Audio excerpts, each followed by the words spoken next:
नमस्कार दोस्तों, स्वागत है आपका learn with pleasure YouTube channel में। ये चैनल पर हम जीएस ओरिएंटेड प्रिपरेशन कराएंगे आपको। और आज हम पढ़ाने वाले हैं आपको नॉन कॉन्स्टिट्यूशनल बॉडी। पिछले वीडियो में हमने कॉन्स्टिट्यूशनल बॉडी को कवर किया था और आज हम नॉन कॉन्स्टिट्यूशनल बॉडी को कवर करने वाले हैं। जनरली होता क्या है, कॉन्स्टिट्यूशनल बॉडी और नॉन कॉन्स्टिट्यूशनल बॉडी में फ़र्क क्या होता है? तो फ़र्क ये होता है, जो हमारी कॉन्स्टिट्यूशनल बॉडी होती हैं, जो हमारी कॉन्स्टिट्यूशनल बॉडीज़ होती हैं वो हमारे कॉन्स्टिट्यूशनल में मेंशन्ड होती हैं, और जो हमारी नॉन कॉन्स्टिट्यूशनल बॉडी हैं वो कॉन्स्टिट्यूशन में मेंशन्ड नहीं होती। अब आप कहेंगे कि सर कॉन्स्टिट्यूशन में मेंशन्ड नहीं होती तो वो नॉन कॉन्स्टिट्यूशनल बॉडी आती कहाँ से हैं? जनरली जो हमारा पार्लियामेंट होता है वो एक एक्ट यानी लॉ पास करता है, और उस लॉ के तहत ऐसे इंस्टीट्यूशन बनाए जाते हैं जो कि पर्टिकुलर डिपार्टमेंट को देख सकें या फिर पर्टिकुलर वर्क को देख सकें। उनको हम जनरली नॉन कॉन्स्टिट्यूशनल बॉडीज़ कहते हैं। तो वो जनरली हम आज कवर करने वाले हैं। तो उसमें नंबर 1 पर आता है हमारा, नंबर 1 पर हमारा आता है national commission, national human right commission. Number 1 पता हमारा, नंबर 1 पे national human right commission, human right commission, right commission. मैं शॉर्ट में लिख रहा हूँ, आप समझ जाना।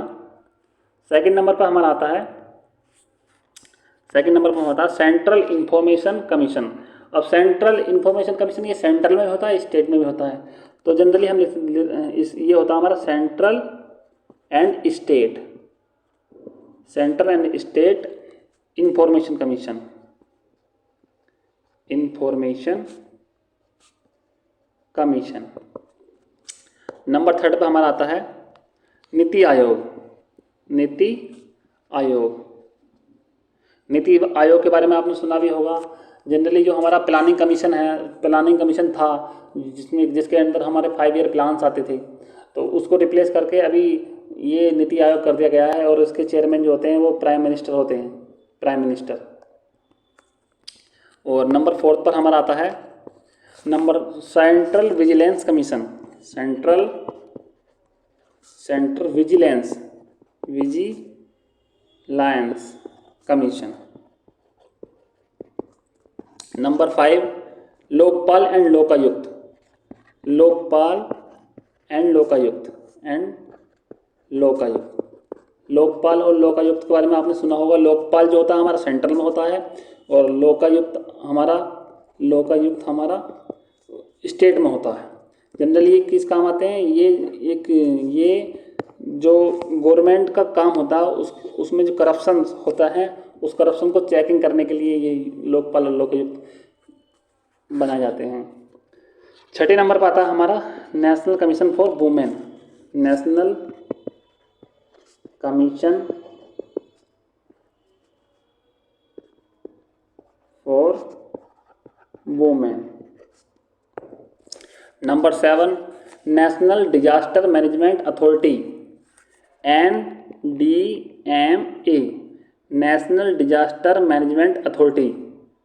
आप इसको देख लीजिएगा, national disaster management authority. Number 8 पर हमारा आता है national consumer dispute redressal commission. इसको बोलते हैं शॉर्ट में NCDRC, national commission dispute redressal commission. Number 9 होता है competition commission of India, competition commission of India. Number 10 generally क्या है, ये हम शॉर्ट में कवर कर रहे हैं, इसकी डिटेल वीडियो भी हम अलग से कवर करेंगे। अगर हम सबको एक ही वीडियो में कवर करेंगे तो वीडियो बहुत लंबा हो जाएगा। आज हम शॉर्ट में पढ़ लेते हैं कि कितनी कॉन्स्टिट्यूशनल बॉडीज़ होती हैं, फिर इसको 1 बाय 1 हम डिटेल में कवर करेंगे। नंबर 10 पे आता है हमारा law commission of India, law commission of India. Number 11 food safety and standard authority of India. आपने इसके बारे में सुना होगा, FSSAI, food safety standard authority of India, FSSAI। 12 हमारा national legal service authority of India, national legal service authority of India, NALSA, जिसको हम short में नालसा बोलते हैं, NALSA, नालसा।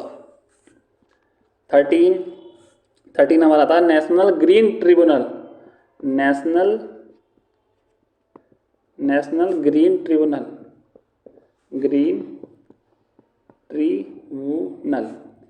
NGT, इसको शॉर्ट में NGT बोलते हैं। ये आपने सुना होगा कि जो हमारे इन्वायरमेंटल केस होते हैं, अब कोर्ट में काफ़ी सारा लोड होता है सुप्रीम कोर्ट, हाई कोर्ट के अंदर, इसलिए ये नेशनल ग्रीन ट्रिब्यूनल बनाए जाते हैं ताकि केस को जल्दी से जल्दी ख़त्म किया जाए। उसके बाद आता है हमारा 14 national investigation agency, national investigation agency, NAI। तो जनरली ये हमारी सारी नॉन कॉन्स्टिट्यूशनल बॉडी थी। अगर आपको वीडियो पसंद आई हो तो चैनल को सब्सक्राइब कर सकते हैं, वीडियो को लाइक कर सकते हैं, और इसकी डिटेल वीडियो के लिए जिसमें हम 1 बाय 1 हर टॉपिक को कवर करेंगे वो आने वाला है। तब तक के लिए धन्यवाद, बाय।